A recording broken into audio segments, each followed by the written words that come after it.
Listo. Ya está Bueno, grabando yo. perfecto, gracias.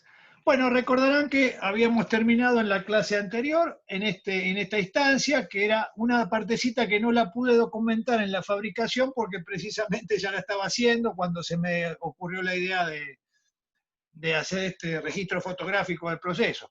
Pero bueno, como les contaba, es una parte fundida, otra parte fundida abajo y esta especie de casita, que era la típica que simbolizaba las catedrales en la antigüedad, se hace todas con medias cañas, con cañitos de plata, con chapitas que se le suelda sobre una base y sobre una base y sobre un techito. Una vez que está todo eso pulido, se graba a buril en este caso, porque obviamente no podemos rellenar esa piecita adentro. Se podría, pero es bastante incómodo. Entonces se recurre al proceso de grabado a buril. Acá lo podemos ver, es una típica decoración estriada, ¿no es cierto?, en diagonales, cruzadas, en esta parte solo en diagonales y semejando el gallonado, ¿no es cierto?, que hacemos, y acá cruzados en diagonales con florcitas en el medio. Es muy típico, muy clásico de la orfebrería barroca esa decoración. Así que bueno, la clase de hoy vamos a comenzar ya con la parte de la construcción de la pieza, una vez que ya hemos tenido logradas todos los repulsados, como se le dice en el oficio, todos los torneados y todas las copias fundidas de las distintas partes.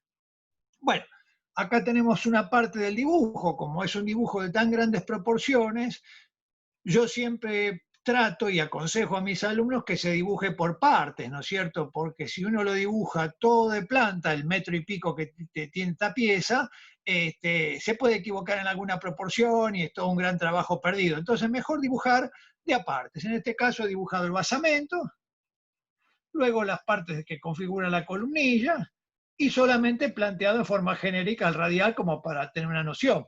Fíjense que en este caso yo le había planteado primero como opción poner unas cariátides debajo, no sé si se alcanzan a ver, pero luego decidí que no porque ya era demasiado recargada la pieza. Y acá se me ve la mano como estoy dibujando ya, reforzando la forma, las figuras, como para ya tener la pieza bien diseñada. Sobre el tablero, como hacemos siempre, dibujando parte por parte una vez que ya está bien proporcionada y bien relacionada. Una ampliación del detalle, ¿ven? Estoy dibujando los angelitos, ya dándoles bien la proporción, la inclinación y los distintos botellones, que así se les llaman en el oficio, que fueron esas partes torneadas que vimos anteriormente, que luego las vamos ensamblando, las vamos soldando y sobre estas luego les colocamos los apliques que hemos visto fundidos. Y acá tenemos la otra parte dibujada, que es la de el ostensorio, ¿no es cierto? O rayera. Tiene varios nombres. Generalmente, digamos, en la orfebrería litúrgica se lo conoce como ostensorio.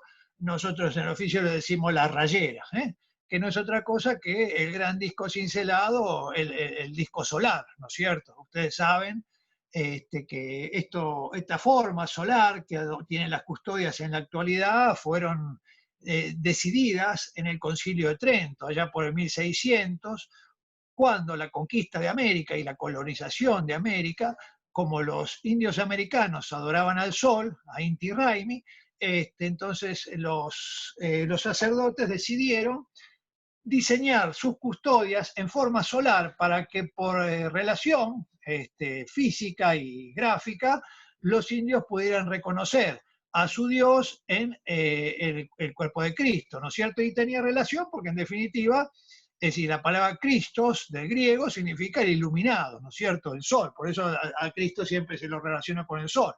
Hasta ese momento, en el 1600 y pico, las custodias no eran de tipo radial solar, sino que eran como grandes construcciones góticas, como forma de catedrales, y no eran tanto para llevar en procesiones, que esa fue de otras tantas innovaciones que se generaron en el Concilio de Trento.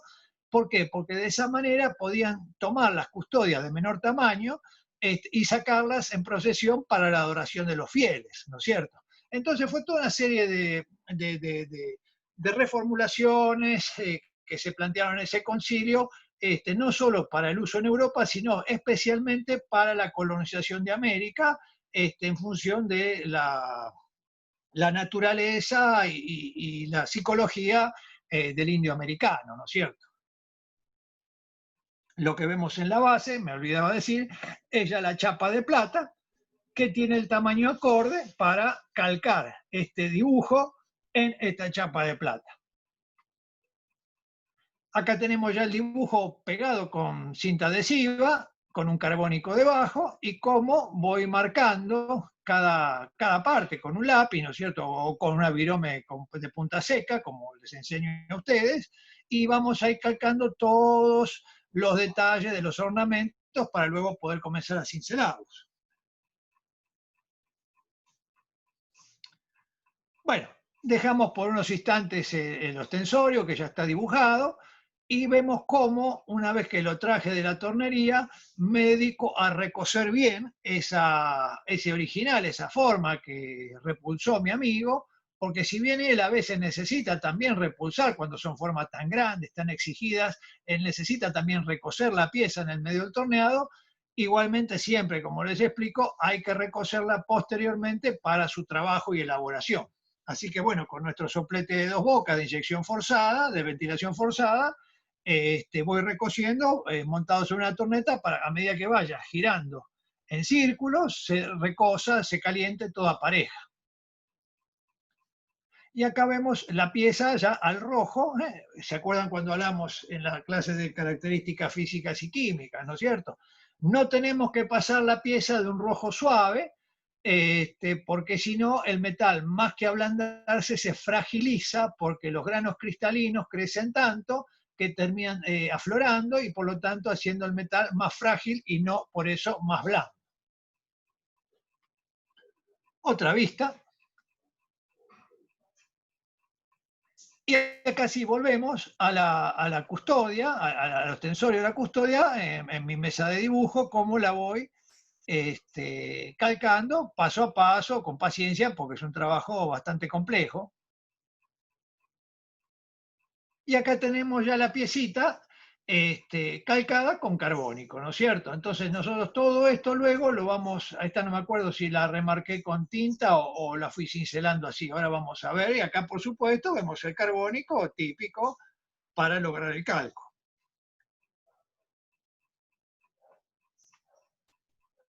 Sí, acá está, ¿ven? La pieza ya calcada en chapa y el dibujo original que queda un poquito más oscuro, obviamente, porque aproveché en este caso, no usé el lápiz, no usé virome, sino que usé el lápiz para dejarlo un poquito más remarcado, que quedaba más lindo, ¿no es cierto?, para la imagen.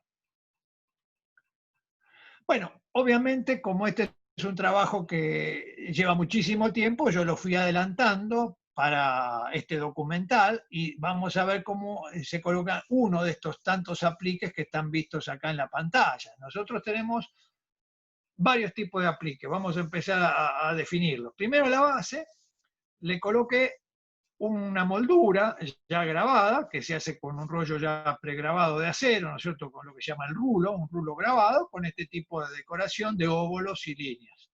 Y acá tenemos un tipo de aplique plano, que se fue modelando según la forma del objeto, y un tipo de aplique en volumen que va montado arriba. Además de eso, le soldé en la tapa, en la tapa de la base, un arito que más que de refuerzo es para disimular el ensamble con la pieza que venga arriba, que no se vea ninguna luz, es simplemente un borde de decoración y de tapar la vista, y en el centro una especie de arandela de refuerzo, un ojo de refuerzo, por donde va a pasar la varilla roscada que va a unir toda la construcción. En este caso todavía no lo agujereé la chapa esta, porque como esto se va a rellenar con pasta de cincelar, si lo agujereara se me chorrearía la pasta. Entonces simplemente lo soldé la argolla en el medio y lo dejé macizo.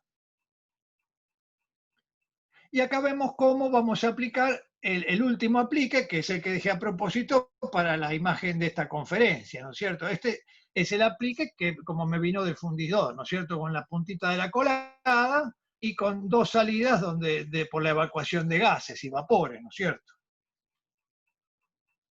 Y acá vemos cómo con nuestra sierrita, nuestro arco de cierre y nuestras hojitas de calar, cortamos los excedentes, como ustedes ya conocen, y luego con lima perdón, con lima, luego redondeamos, rebordeamos toda la moldurita, toda la fundición, para dejarla sin ninguna rebarba. Lo mismo con el aplique aéreo, ¿ven? Ahí tenemos el ingreso de la colada, ese pedacito de alambre que sale para allá, es el que vamos a recortar para eliminar todo el resto de colada.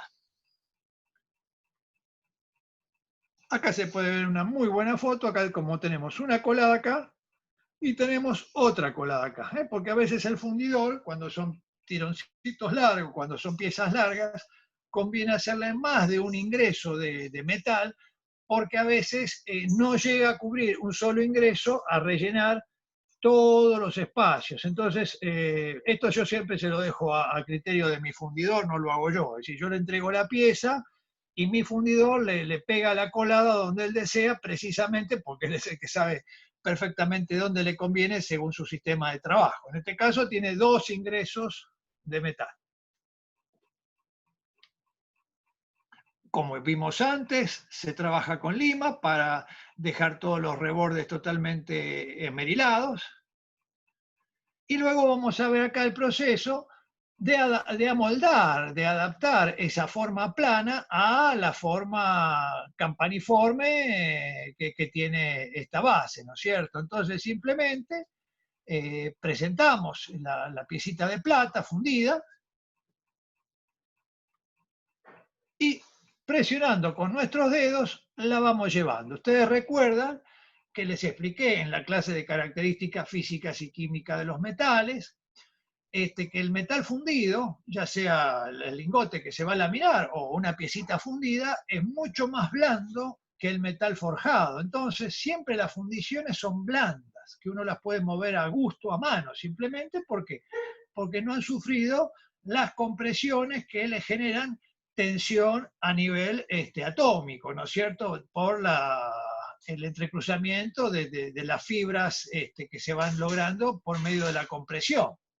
Entonces, como es blando el metal y aparte es una chapa fina, es una chapa que tendría 1,50 aproximadamente de espesor, es muy blando para manejarlo. Entonces después con un martillito uno sí le termina de hacer el ajuste, ¿no es cierto? Y bueno, quiero aclarar que acá tenemos la oportunidad en esta foto, que ven que se ven muchos cinceles, porque ¿qué pasa? Yo hubo martillo, ¿por qué? Porque yo mientras voy haciendo esta pieza grande, voy haciendo piezas más chicas, porque estas piezas grandes requieren a veces mucho tiempo de armado, hay que dejarlas enfriar, entonces para no perderme todo el día, voy avanzando con piezas más chicas. En este caso, allá atrás se puede ver, sobre una bandeja de cincela, justo estaba cincelando en la caña de un arreador con estoque, ¿no es cierto? Entonces, por eso los grandes cinceles planos, porque bueno, toda esta caña iba facetada en 6 secciones, qué sé yo. Pero esta foto viene bien para que vean cómo se trabaja en un taller profesional, que al mismo tiempo que uno va haciendo piezas grandes de mucha elaboración o que lleva mucho tiempo, uno va haciendo piezas chicas para meterlas en el medio y aprovechar más el día, obviamente, porque nos tiene que rendir el tiempo desde el punto de vista económico también, ¿no es cierto? Y acá ven cómo con el martillo me ayudo, donde ya con el dedo no puedo hacer fuerza tan puntual, un martillito de madera, de martillo de madera, ¿no es cierto? Porque para que lo que se gaste sea la madera y no quede ninguna marca en el metal. ¿Ven cómo está todo este martillo totalmente ya deteriorado de los años? Pero yo prefiero esto, que se deteriore el martillo y que no quede ninguna marca, ninguna huella en la piecita de plata. En este caso, fíjense que aprovecho hasta una mordaza de la mesa de carpintero para vencerla aprovechando esta inclinación. Digamos, siempre lo mismo, hay que buscar el punto de apoyo donde golpear sobre una forma que esté acomodada a nuestras necesidades. Bueno, acá se ve la casualidad, el juego óptico, voy para atrás, que parece que estoy golpeando. Estamos con todos los efectos especiales acá, que no nos falta ninguno. Y así vamos logrando vencer la forma hasta que se adapte al contorno de ese volumen. Y ahora, sobre la misma matriz de madera que hizo mi amigo el tornero para lograr esta, esta forma, con un martillo bien filoso de punta, voy a terminar clavando en este ángulo para que se meta bien y copie absolutamente esa forma premoldeada.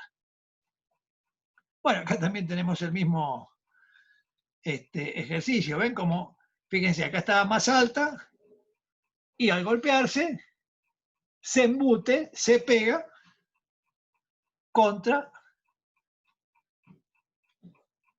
la muesca de madera. ¿Y por qué logro sobre la madera en vez de hacerlo sobre la plata? Obviamente porque tengo miedo de que me marque de alguna manera a la chapa de plata. Entonces aprovecho la horma de quebracho y ahí arriba puedo golpear todo lo que quiera sin ningún inconveniente.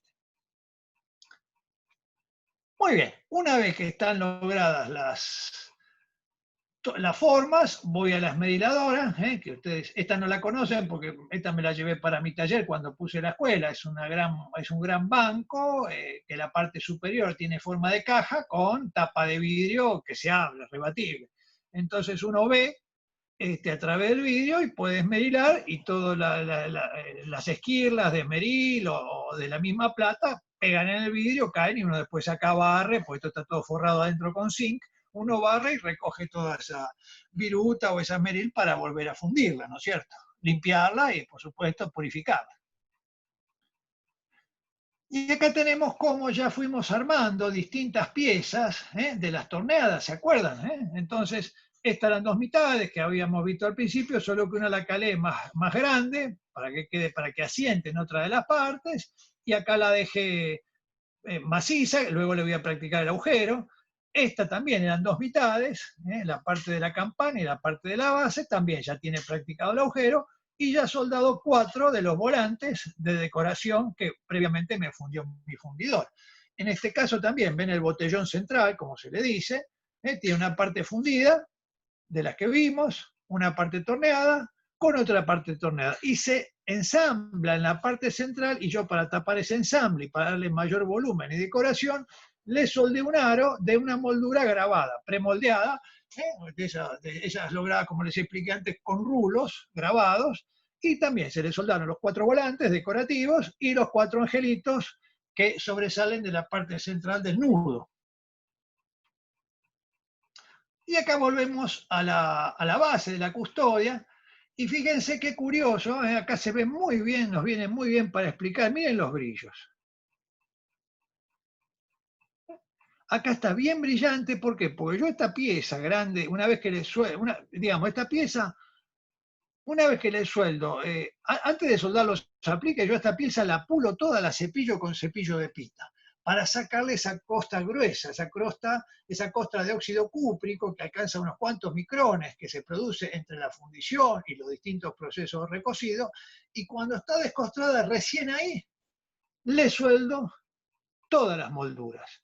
Entonces después, con una leve pasada de cepillo, ya esa leve costra de óxido cúprico que se generó en los posteriores procesos de calentamiento para soldar, es tan fina que con una leve pasada de cepillo ya se elimina, cosa que no se podría lograr si estuviera todavía la costra original de óxido que se generó en la fundición y en el proceso, en este caso, del repusado. Entonces, por eso vemos esta parte brillante, que fue brillada así nomás, con una pasadita, y esta que todavía le falta, que todavía tiene resto de reacción del ácido sulfúrico con la costra de óxido cúprico. Y acá, bueno, ven, con mi tornito estoy sacando alguna impureza, algún detalle, ¿no es cierto? Porque ven, en la parte de atrás, acá había quedado una rebarbita, una montadita de soldadura, y ahora aproveché con la lima y luego con el tornito, con una goma esmeril en la punta para dejarla totalmente nivelada y rectificada. Y ahora sí, vamos a soldar este último aplique que vimos cómo martillamos recién y luego el aplique superior aprovechando la temperatura ya lograda en todo el objeto. Fíjense que acá viene muy bien esta parte. Acá todavía está brillante, ¿por qué? Porque acá todavía está manteniendo el brillo del cepillo de pita cuando pulí el objeto en general antes de ser soldado. Como acá todavía no soldé nada, se mantiene brillante. En cambio acá donde ya soldé y levanté una gran temperatura, se generó todo este color blancuzco nuevamente, que ya es la reacción del ácido sulfúrico con el óxido cúprico que genera ese color blanco, que ya como les expliqué en la clase de características físicas y químicas, ya ese revestimiento, que así se lo denomina técnicamente a nivel de universidad, ese revestimiento ya en realidad no es plata, es otra cosa, es una reacción química que genera el óxido cúprico con el ácido sulfúrico. En este caso todavía vemos, como acá no calentamos, todavía está la chapa sin ningún tipo de costra. Y esta es la costra que después, con una leve pasada vuela, ¿por qué? Porque está tan livianita, como les expliqué recién, que con una leve pasada de paño, de cepillo, se elimina. Bueno, y acá una vez que está bien presentado el aplique, bien pegado a la forma, ataco con mi soplete, puede ser con un soplete grande, o en este caso no hacía falta que fuera tan grande, un soplete de una boca nomás, ¿no es cierto? Y voy calentando toda esa sección hasta ir logrando el color parejo, el rojo en general. Voy atacando, por supuesto, no tanto al aplique, que es fino, sino a la gran chapa de plata, al gran objeto, ven que acá ya está rojo. Entonces yo caliento alrededor del aplique. ¿Por qué? Porque el aplique, si yo atacara con mi soplete arriba del aplique, en un segundo lo caliento, pues es una chapita de 1,20 mm, 1,40 mm. Imagínense hasta que levante temperatura todo este monstruo. Entonces, primero hay que hacer levantar toda la temperatura de este monstruo y que por radiación y conducción, como les expliqué el otro día en la clase de templado, se vaya calentando este aplique. Aprovechamos la radiación que va a generar esa gran temperatura en la chapa mayor para que por radiación caliente y por conducción también al aplique que está puesto superpuesto. Y fíjense acá, aflojo un poco la temperatura, ve que está la llama dulce porque un poquito no me gustaba, lo veía un poquito en diagonal, entonces bueno, saco un poquito y lo acomodo. También puede haber pasado que por la gran temperatura, una mínima dilatación haya hecho que se mueva una décima. Entonces aflojo la temperatura y con la pinza lo centro visualmente, ¿no es cierto? Y ahora sí, una vez que está bien puesto, con la llama de soplete, ven, voy calentando todo en general y fíjense cómo, a pesar de que no toco el aplique ya está más al rojo incluso que la chapa, porque al ser tan chiquito y tan poco espesor, se calienta rápidamente. Y ahí sí, ven, ya la chapa viene al rojo, entonces con mi baqueta de soldadura deposito una gotita que se va a derretir, ¿cuándo?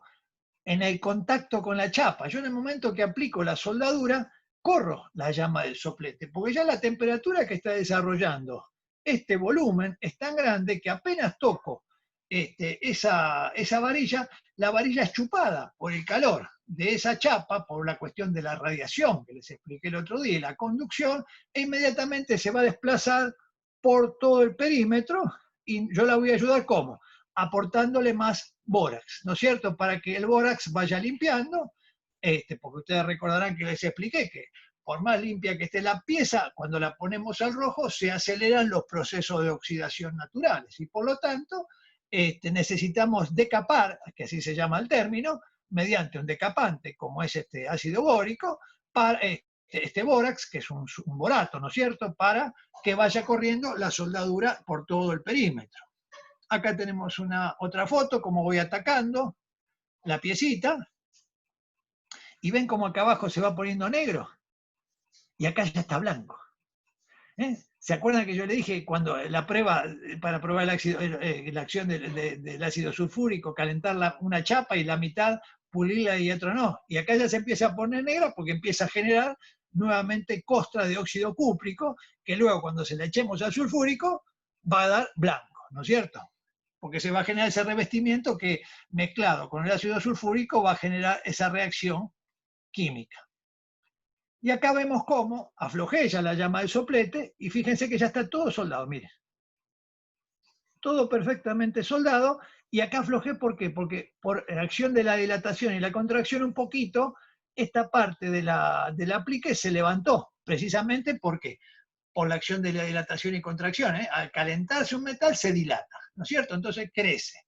Entonces yo con un pequeño martillito, así como está en caliente todo, le doy un golpecito y como el metal está al rojo, está totalmente resiliente, está totalmente blando, enseguida se chupa y queda pegado, no tiene resistencia, ¿no es cierto? Por eso vieron que yo siempre les enseño cómo nosotros trabajar las piezas en caliente para aprovechar la resiliencia que tiene el material cuando está con el proceso de reagrupación a nivel atómico de los cristales, de los granos cristalinos que se están reagrupando. En ese momento el material está absolutamente plástico, que así se le llama a ese estadio del metal, cuando está el rojo, es plástico, y por lo tanto puede ser fácilmente adaptable y modificable sin tener la elasticidad contraria que genere ese metal cuando estuviera en condiciones naturales de estado sólido, ¿no es cierto? Que siempre va a tener una resistencia, va a generar una elasticidad, que en este caso la tenemos suprimida porque el metal está al rojo.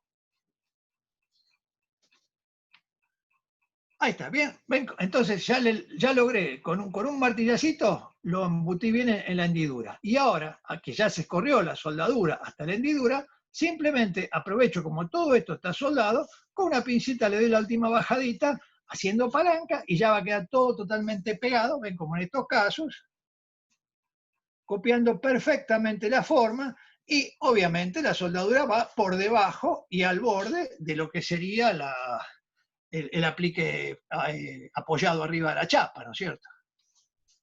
Ahí está. Entonces abajo sí, porque ya no me alcanza esa soldadura que deposité, esa gotita, le deposito otra gota de soldadura justo en el ángulo. Siempre tenemos que tratar de ser muy cuidadosos con el tema de la soldadura, porque si uno pone mucha cantidad, hace un enchastre, ¿no? Nos queda una mancha, una bolita, qué sé yo. Entonces, bueno, tenemos que ser muy cuidadosos, mucho pulso y dejar muy pequeñas cantidades de soldadura, cosa de que cubra solamente el interior del aplique en la base. También se podría hacer esto con limalla de soldadura.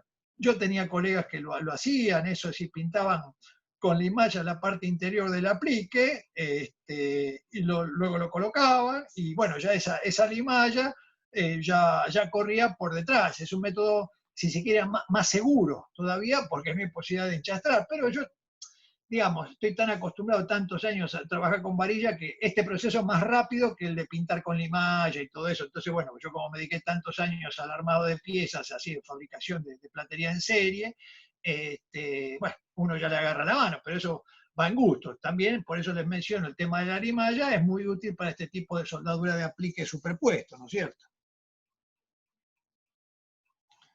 Otra vista de cómo estoy de repente, donde me quedó algún bollito, algún agujerito, alguna cosita, le deposito con la baqueta un pedacito más. Y acá atrás ven ¿eh?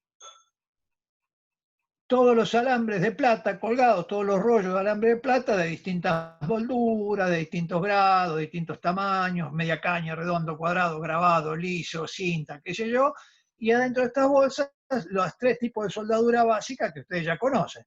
60%, 73% y 80%.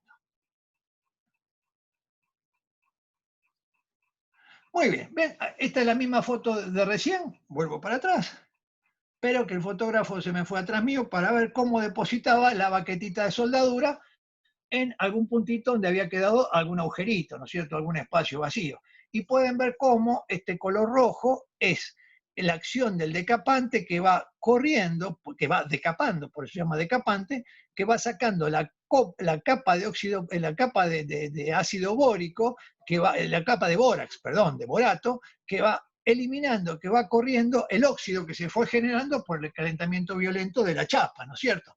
Entonces, eso queda como en forma de espesor y luego lo vamos a eliminar ¿con qué? Con el proceso de blanqueo que tiene dos sistemas, el de decapado y el de desoxidado, ¿no es cierto? Cumple una doble función. Y podemos ver cómo la soldadura quedó perfectamente desparramadita en todo el perímetro sin ningún exceso, ¿no es cierto? Sin ningún desparramo, como podríamos decir. Y entonces sí, una vez que está el aplique totalmente ya adherido, adosado y con una soldadura muy prolija, de tipo capilar, ¿ven? Acá sí estamos hablando de una soldadura de tipo capilar, ¿ven? Voy a la otra forma, ven que no se ve nada, no hay soldadura. Entonces sí, para esto sí hay que hacer una soldadura tipo capilar porque no tiene que haber ningún volumen, ningún exceso que pueda llegar a deformar o afear la imagen, ¿no es cierto?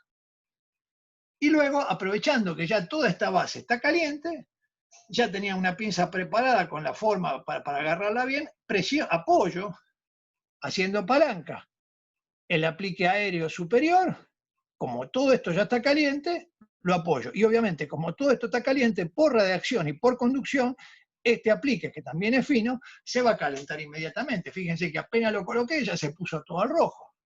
Imagínense si yo hubiera querido hacer eso calentando esta chapa fría. Capaz que se me funde esto de tanta temperatura. Entonces, siempre tenemos que saber cómo proceder nosotros para lograr poner al rojo la pieza sin correr ningún peligro de derretimiento de otra parte, ¿no es cierto? Y entonces sí, con mi varilla de soldadura le agrego una puntita de soldadura en la parte que sea necesaria, en los apoyos, ¿no es cierto? Emilio, quedan Sí, 3 minutos. 3 minutos. Perfecto, entonces ya estamos por terminar, viene bien, lo vamos a dejar en esta sección, que sería la del armado de los apliques, distintos apliques, vamos a recordarlos.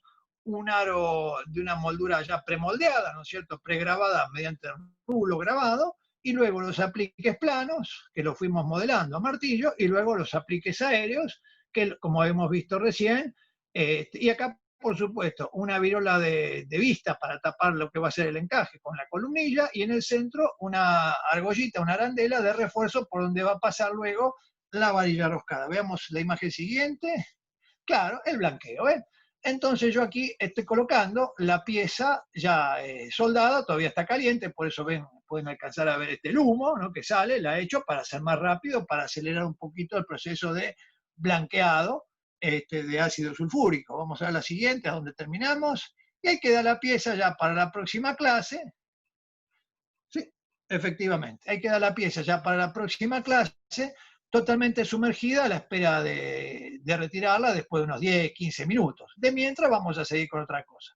Así que bueno, acá nos despedimos hasta la clase próxima, donde seguiremos con la construcción de la gran custodia. Gracias y nos vemos el próximo domingo. Gracias.